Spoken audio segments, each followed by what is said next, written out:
Hello, and welcome back to once again another episode of Sports Tingz. I believe this is episode 6 with myself, Brandon Beasley. Now, like all the other episodes, before we get started, I just want to remind you guys that this show is sponsored by BetUs. BetUs is once again the newest sponsor of Off the Ball Network, and they have the fastest payout in the industry. They offer a 125% sign up bonus when you use the promo code OFFTHEBALL in all caps. That's off the ball in all caps at sign up. Head over to betus.com and sign up today. Alright, now, before I dive into these games, can I just say that these conference finals games have not been nearly as entertaining as I expected. They have not been super close games. I don't really understand why. In the East anyway, a lot of players are hurt. A lot of players are game to game. You don't really know who's going to play. And it kind of throws the rhythm off of the games a little bit. But they are very intriguing simply because it's not, at least in the East, it's not one team blowing out the other team in every game. It's literally one game, one team will blow them out. The next game, the other team blows the team out. There's no consistency, anything. It's very weird. Now, the Eastern Conference Finals, I said this in a previous episode, I'm really hoping for Boston to pull it out, and I think they can. I think if Boston can have 2 games in a row, like they just won this past game, if they can come out this next game and just dominate like they have, they don't even have to really dominate. If they can just win a game on the road, then I really think that they have a good chance to advance, because the way that series is going, it really seems like it's just going to keep going back and forth, and that would not be good for Boston. But I do believe that they can pull it out. Now, Miami, on the other hand, you could tell in that last game that Miami just did not have that spark that they usually have off the bench. I think Tyler Hero being out affected them a lot more than they expected it to. And Jimmy Butler, there's clearly something wrong. I don't know exactly what. I don't think anything has actually came out that says there's anything wrong, but you can clearly see that there is. In this last game, Boston dominated the entire game. I think all of the starters were pulled midway through the third quarter. We'll go over the stats, but so for Miami, a stat that I heard during the game actually was, I think Miami starters scored 12 total points, and I do believe that is the lowest total points scored by a starting 5 in NBA playoffs history. Kind of wild. So, yeah, Bam had 9, Kyle Lowry had 3, PJ Tucker had 0, Max Strus had 0, Jimmy Butler had 6 on 3 of 14 shooting. That is very unlike Jimmy Butler. One thing that he has almost prided himself on in these playoffs in particular is how efficient he's been. He had a game where he had 41 on 19 shots. Like, shot making and intelligent shot taking has been a big thing for Jimmy Butler, and it just didn't seem like that was in the cards for him the other night. Yeah, he had 6 points, 7 rebounds, 3 of 14 shooting. He only had 1 turnover, but now, what was a little surprising is there was one guy on the Miami Heat who was hitting a little bit. He kept them in the game for quite a while until Boston just blew it open. Victor Oladipo off the bench played 30 minutes, had 23 points, 4 rebounds, 6 assists, shot 7 of 16. Not the best, but like I said, he wasn't getting any help. If the rest of his team produces even a little bit, then maybe they do something. Shot 4 for 7 from 3, not bad at all. Only had 1 turnover as well. Very good game from Victor Oladipo. I was slightly surprised just because, I mean, nobody on Miami could buy a bucket. I think the game started off like 15-1. They were down 15-1. Can you imagine it being on a professional basketball team and being down 15-1? Imagine how bad you must feel in that moment. Now, they probably didn't feel any kind of way because they're pros and they know that the game is full of ups and downs. But I know that if I was in the game and we were down 15-1, I would not even feel like that I wouldn't even feel like a professional basketball player. I would look at my entire team and be like, guys, we can't make one shot. They started the game 0 for, I think it was 0 for 14 or 0 for 15. That is insane. You guys are professional basketball players. I understand that Boston's a great deal. It doesn't matter. There's no excuses. No nothing. You started off 0 for 15. You cannot expect to win anything shooting 0 for 15 to start a game. It doesn't happen. It will not happen. Any team that starts off shooting 0 for anything teen in a game, you know right then and there that they are not going to win. 100% chance.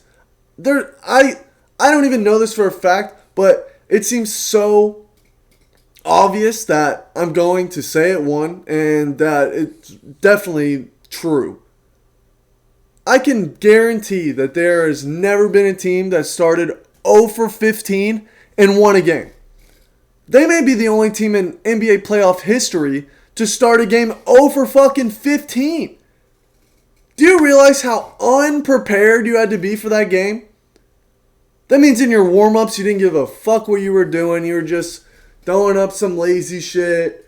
Lay up here, lay up there. No focus, no urgency, no nothing. That is crazy to me. The Miami Heat are 2 wins away right now from making the finals with a good shot of winning the finals.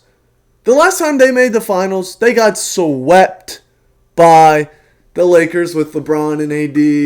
That was back in the bubble. But, yeah, so they should be chomping at the bit, doing everything possible to get back to the finals. And I can't understand how you allow yourselves to come out that unfocused with zero sense of urgency in a game that matters so much. It just doesn't make any sense to me. Now, one possible positive for Miami, Duncan Robinson hasn't been playing hardly at all because he right now can't shoot the ball for shit. But in this last game, he did shoot 5 for 11, but seeing 4 threes go in, for shooters like Duncan Robinson, seeing anything go in the basket is a positive, and it can almost help him build a rhythm. So watch out for the next game. There is a chance that he has a slight impact. I would not be surprised. Now there is a chance also that they don't play him and he does the same exact fucking thing they did before. But like I said before, I went on that rant. They had no sense of urgency. That spark that they usually have in games just wasn't there. I think Tyler Hero's injury affected them a lot more than they expected, and this may be showing them now how valuable Tyler Hero is to that team. He comes in off the bench and he's usually getting buckets right away. Instant offense, instant spark, instant run when Tyler Hero comes in the game. And not having that for them, that may possibly have affected them a lot differently than they expected. That's enough of me shitting on Miami. They had a fucking terrible game.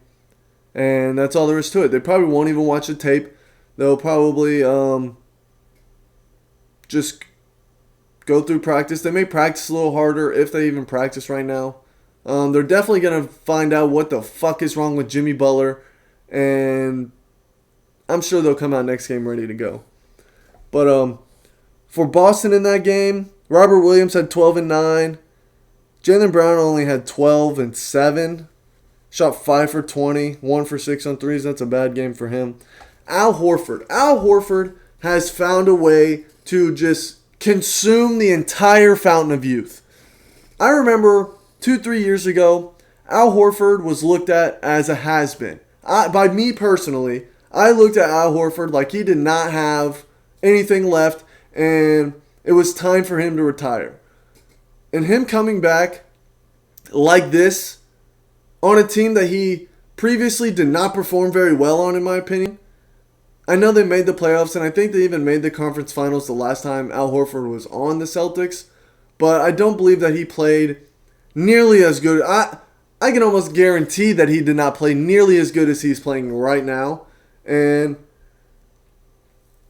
I don't really know what that attributes to, but the fact that he's playing this good, I think, is really helping them. Now, he did not, I think he had 2 points at the end of the first half, and his plus minus was plus 24. That is so good. His defense has been absolutely ridiculous. I mean, even in the last series, he was guarding Giannis better than I've ever seen anybody guard Giannis. I mean, it seemed like Giannis was, by definition, unguardable. Literally nobody could guard him. Nobody could keep him from getting to the rim. Nothing. And Al Horford has done the best job on Giannis than anybody that I can think of. And that has continued in this series. His defense has been spectacular. I've been very, very impressed with what Al Horford has done.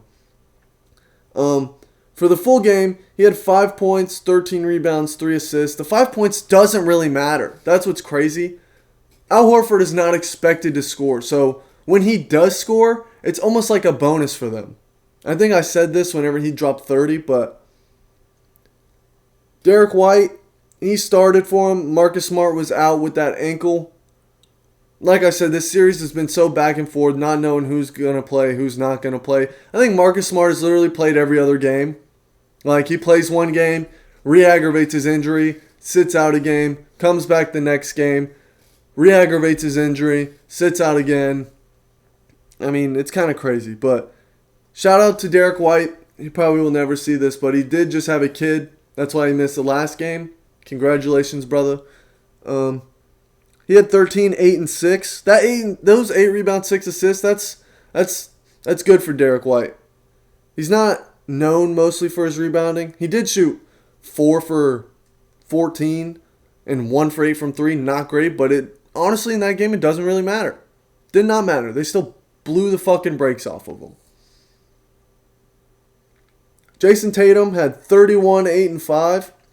Shot 8 for 16. I'm pretty sure Jason Tatum had 27 points. It was either 24 or 27 at the end of the half. And granted, he didn't play in the fourth quarter, I don't think, at all. He played 33 minutes total. He may have played a little in the fourth quarter, but I don't think so. Shot 8 for 16, 14 for 16 from the free throw line.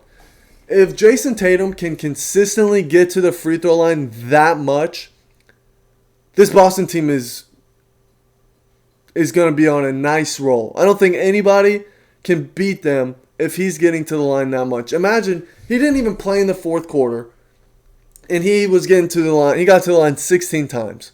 So, trying to do some quick math, 16 by 3, that's like 4. It's like 4 or 5 times, maybe 6 times a quarter. So, let's just say that he gets fouled another 6, or he gets another 6 to 7 free throws. That's 37, 38 points. On top of whatever field goals he would make in that fourth quarter. Jason Tatum could have, if this game was at all competitive, he could have easily finished with maybe even 50, but definitely 40 something. He would have definitely had 40 something again in the playoffs, which is crazy. Jason Tatum being 24 years old and being this good is amazing, especially in the way the league is now. It is, in my opinion, it is very hard to come in and instantly produce the way that Jason Tatum has ever since coming from Duke. I've been so impressed. I have been so impressed by Jason Tatum that I'm starting to be convinced that once LeBron retires, because nobody will ever take LeBron's spot in my head, but once he retires, I do think that Jason Tatum is going to be my next favorite player. I've said this, I don't know if I've said it on the pod or not, but I'm not a big, in basketball, professional basketball, I'm not a big follow a team guy. I'm a big follow a player guy. I followed LeBron through his entire career when he got drafted in 03. Been a fan of whatever team he's been on since then. And I really think that that's going to happen with Jason Tatum for me. I really do. I love the way he plays. He's got... Now, I'm not comparing him in any way to Kobe Bryant, anything like that. But when he plays, he's got a little bit of Kobe in him. Just a little bit. He's got that little bit of Kobe in him. He may not have the same mentality, but he's got a little bit of Kobe in him. And it's so fun to watch. It is. Grant Williams didn't shoot well. Doesn't really matter. They blew the brakes off of him. Peyton Pritchard. I have been so impressed with Peyton Pritchard. I remember when he got drafted, I think last season, I was listening to Bill Simmons, and he was praising him very highly. But I did not really think that he was going to turn out to be impactful in the playoffs. I honestly didn't think he was going to be good enough to be in the rotation in the playoffs. But he has played a very big part for them. He is such a smart player, defensively and offensively. I saw him get a couple of steals, just being in the right place at the right time. And his jump shot is beautiful. And he's got some fucking range. I've seen this man take jump shots from easily 3 to 5 feet behind the three-point line. Just, money, wet like water. It blows my mind sometimes how good Peyton Pritchard is. I do believe there is a chance that he will eventually start on this team. The only reason he doesn't start is because of Marcus Smart. But I do believe there is a time where he becomes a starter in the league. If Marcus Smart comes back in the next game and the Celtics don't just absolutely shit the fucking bed, then I think that there's a very good chance, with Jimmy being banged up, Tyler Hero probably not playing, that they could take this series over when Marcus Smart comes back. The series is tied 2-2. I made my prediction. I said I think Boston's going to win. I'm still sitting on that hill. I will die on that hill, to be completely honest. Yeah. So, on to today's game. The Dallas Mavericks actually won a game. Very surprising to me. They won 119 to 109. It was kind of a blowout getting into that third quarter. There was a point in time where Steve Kerr had taken out his entire starting five, and it really seemed like that they had just thrown in the towel and they were just going to get ready for the next game. But their bench players played very well. Moses Moody, I do believe is his name, yeah. He had 10 points, shot 4 for 7. Big help in them coming back.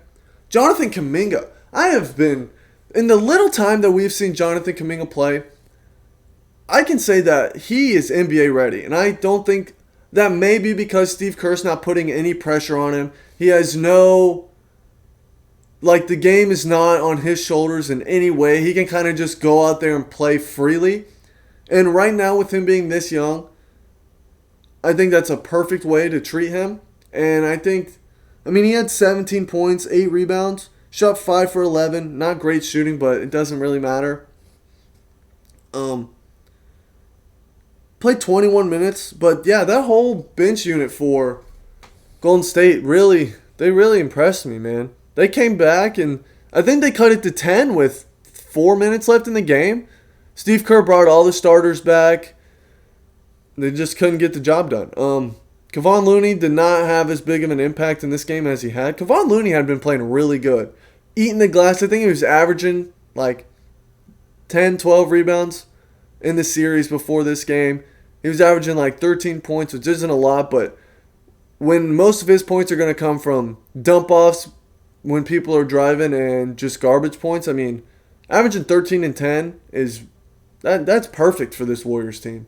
Because the only thing that they really lack is a big who can dominate the boards and just clean the garbage. Take up all the garbage and just do what you need to do with it. He did have a block, but Steph Curry had 25 and 8. Shot 7 for 16. Not great, but again, who cares? 4 for 5 from the free throw line. 2 for 5 from 3. The fact that Steph Curry only got 5 threes is pretty surprising. I mean, as everybody in the world who watches basketball knows, Steph Curry can easily get 10, 15 threes up in a game without really any pushback. I mean, even if you're face guarding him the whole game, he's going to get his shots. So the fact that he only took 6 threes was or 5 threes was pretty surprising. Klay Thompson, he had a better game, 12 points, 5 for 10, 2 for 6 on 3. I feel so bad for Klay Thompson because there's a chance that they still do win the title, but he has just not played like Klay Thompson, which you can't really expect him to play as good as he did before he got hurt. Had the torn ACL, then the Achilles. I mean, his body's still recovering and he's still getting back into the groove of the game. But, yeah, it's been a struggle for Klay. Andrew Wiggins has really done a good job in these playoffs, especially this series and the last series. I think he's really emerged, not necessarily showing why he was a number 1 pick, because I think he's kind of past anybody caring about him being a number 1 pick. But he definitely shows that he's got fight in him. He's got grit, because it always looks like that Andrew Wiggins just kind of doesn't really give 2 shits about what happens. But he's been playing with some fire, some passion, and he's been doing really good. I mean, shot 5 for 11, 13 points. Not great, but 1 for 3 on threes. But these past couple, especially in the first quarter, maybe first half of this series in particular, Andrew Wiggins has either kept them in the game or just kind of helped them get into the game. And I think his presence cannot be understated. Draymond Green had 10 points, 6 rebounds, 6 assists. That's kind of a stat line that's normal for Draymond. Jordan Poole's maturity, especially in this series, his lack of maturity has really shown itself in this series. There's been a couple times where he just keeps going with the refs, keeps going, gets a tech, keeps going, just kind of for no reason. Even after his teammates are like, yo, we don't need that right now and all that. But he is, how old is he? He's 22. He's literally younger than me, which blows my mind. But so he'll learn.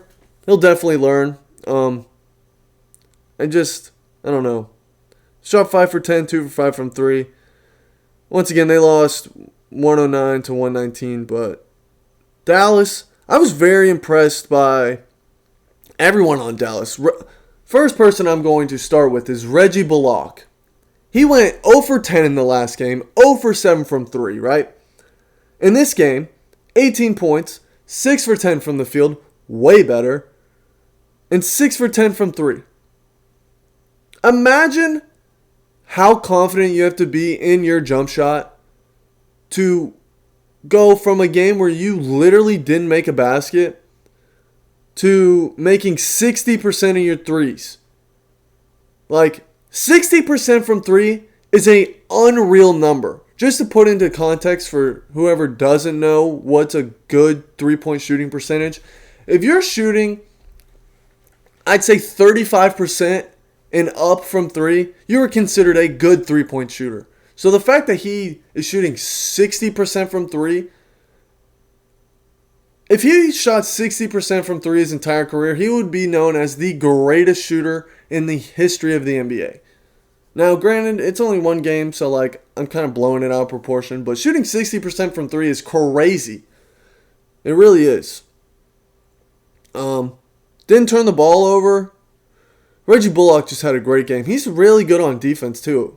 I did not expect that. He played I think he was on that Lakers team when they won the chip. I could be wrong, but he wasn't. He was definitely a helping piece in that, but he was definitely not as big on that team as he is on this team. It's kind of wild. Jalen Brunson 15, 5 and 5, shot 5 for 12, not great. Doesn't matter. Got the job done. When Jalen Brunson is attacking and helping out Luka, this team is so much better. It's kind of crazy. Luka had 30, 14 and 9, shot 10 for 26. I keep saying crazy, and I kind of feel stupid that I just keep using the word crazy.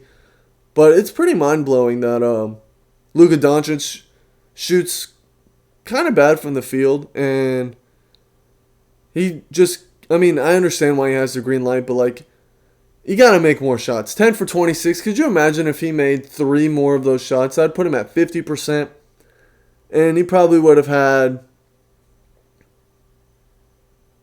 36 to 40 points, and they still win. Shot 7 for 10 from the free throw line, 3 for 11 from 3, not great. Once again, doesn't matter. Dorian Finney-Smith, I was literally talking to some friends the other day, and I looked at one of them that was a Mavericks fan, and I was like, bro, your boy needs some help. And he's like, nah, he's got Dorian Finney-Smith. I was like, what? What did you just say? He's like, yeah, we got Dorian Finney-Smith. He's better than Draymond Green. I was like, I mean, offensively, sure, but he does not bring anything like Draymond Green does. Anyway, I basically trashed Dorian Finney-Smith for a good 15-20 minutes, just shitting on him. The gods must have told him about it, because he had 23, 6 and 2, shot 9 for 13, 4 for 7 from 3. I mean, that's great for Dorian Finney-Smith. In no way do I think that Dorian Finney-Smith is a bad player, but he's not a premier scorer. He's not really a big guy. And I've been saying that Dallas needs a true big, not named Kristaps Porzingis, to help them out. I think a true big with Luka Doncic would really do them a lot of favors. They don't rebound very well either. I think they actually won the rebounding this game, which is a big part. Spencer Dinwiddie had 10 and 8. Maxi Kleber, it was good for 1 Dallas, 2 Maxi Kleber, and it was just overall good to see him actually make shots this game. He'd been struggling, particularly in this series, and he had been a big help to this Dallas team in general. And I was talking to another one of my buddies, and he was like, you know who's super underrated? Maxi Kleber. And I completely agree. I think that in years past, he had just kind of been overlooked. Maybe wasn't given as big of a role. Whether it's because they didn't think he could take it or they had someone better, whatever. But the way that he has fit in with this Dallas team, I even saw him block a couple of shots. Not necessarily in this game. He did have 3 blocks this game, but he's blocking shots. I mean, he's 6'10", 30 years old. Oh my gosh, I did not realize he was 30. That's kind of crazy. There's that fucking crazy word again. But yeah, I've just been very impressed with the production out of Maxi Kleber on both sides of the floor. He's another one of those bigs that's very smart defensively. Just knows what spots to get in and when to get there. Frank Ntilikina had 5. Davis Bertans had 5. I mean, when this game started, I thought that Golden State may blow them out of the water. They may have just came out not ready to play. They were up 3-0. They're like, we can walk on this team and get a win. But Dallas definitely showed some fight. I still think Golden State's going to win the series. I think they're going to go back to San Fran and just handle their business. I think they believe that. I definitely believe that, and that's just how I see that going. I do believe, when is the draft? Give me just a second.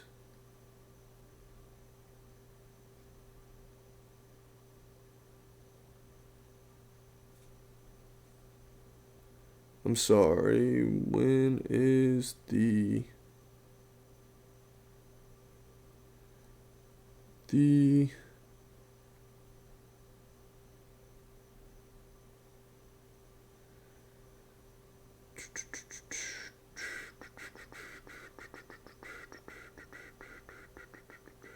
not seeing anything that tells me when the draft is. I do believe it's Thursday, June 23rd. So the draft is coming up. I think it's a little less than a month away. I'm very surprised, I keep using that word. I'm very intrigued by the draft. I know a couple of guys in it. I'm going to do some more research on the draft, and I think I'm going to do either, I don't know if I'm going to make it one episode, and maybe two, and maybe a couple episodes where I just go through the guys that are projected to get drafted and give my thoughts on them, give my thoughts on the fit that they'll be with the team that they're projected to get drafted in, and that kind of stuff. So I got some things planned for this. I know right now I've been putting out maybe like once a week in terms of pods, but I got some things going on, and I'm about to move here soon. And yeah, I just got some stuff going on. So once I get settled and all that, I think I'm going to make this. I haven't decided if I want to go 3 times a week yet or 2 times a week. Feel free to leave your input on what you would want, whether 3 times a week, 2 times a week, 1 time a week, every day. If I get enough people saying that they want to hear me talk every day, then I'll figure out a way to do something. I will make sure that I have something for you guys every day. But yeah, as of right now, I'm trying to get at least 1 out a week. I'm not on any particular schedule right now, but I will have it figured out eventually. Yeah, so I do believe that's all I have for you right now. My Yankees did beat the fucking Orioles, baby, tonight in 11 innings. We won 7-6. I'm a big Yankees fan. I know we haven't talked any baseball on this, but big Yankees fan here. If you ever hear me talk about baseball, it'll more than likely only be about the Yankees, because I don't watch a lot of baseball, simply because I tend to fall asleep when I do. I think it's kind of boring to watch. It's definitely more fun in person to watch, but I do keep track. Aaron Judge, 5 at-bats, went 0 for 5 with 2 strikeouts. Anthony Rizzo had a hit, a home run. Let's go. 1 for 3. Giancarlo Stanton only had 2 at-bats, struck out once. Gleyber Torres had 2 hits, 3 runs, 2 RBIs, and 2 home runs. Wow. Oh, wait. No, I'm an idiot. Oh, no, he did have 2 home runs. Okay. Yeah, so my Yanks pulled it out. We're not nearly as good as I thought we were going to be, and I say that as we're 13-30 at the top of the AL East. But yeah, I don't understand, because the Yankees could really just go out and buy a star-studded team. Now, that may just be ignorant me saying that, because that's what we always do. And maybe it's not like that anymore, but I think we could go out and buy a star-studded team. Right now, at the bottom of the 8th, or the end of the 8th inning, the Mets and the Giants are tied at 11. That is crazy. Yeah, you guys don't give a fuck about what I have to say about baseball. Thank you guys for watching. I appreciate all the support. Make sure you go follow Off the Ball Network on all platforms. Make sure you go follow me on Twitter. I'm Brandon_Beasley. On Instagram, I'm Brandon_Beasley. On TikTok, it is Beesman, Beezman with 3 underscores. And make sure y'all go check out Off the Ball's website. We just redid our entire website. It's literally offtheballnetwork.com. Make sure you go check that out. You can find this podcast here. You can find all of the podcasts on our networks or on our network there. You can we have writers too, and they put out great pieces. You can read those there. Everything you need to find about Off the Ball Network is on the website. That's offtheballnetwork.com. I appreciate you guys, and I'll catch you on the flip side, baby.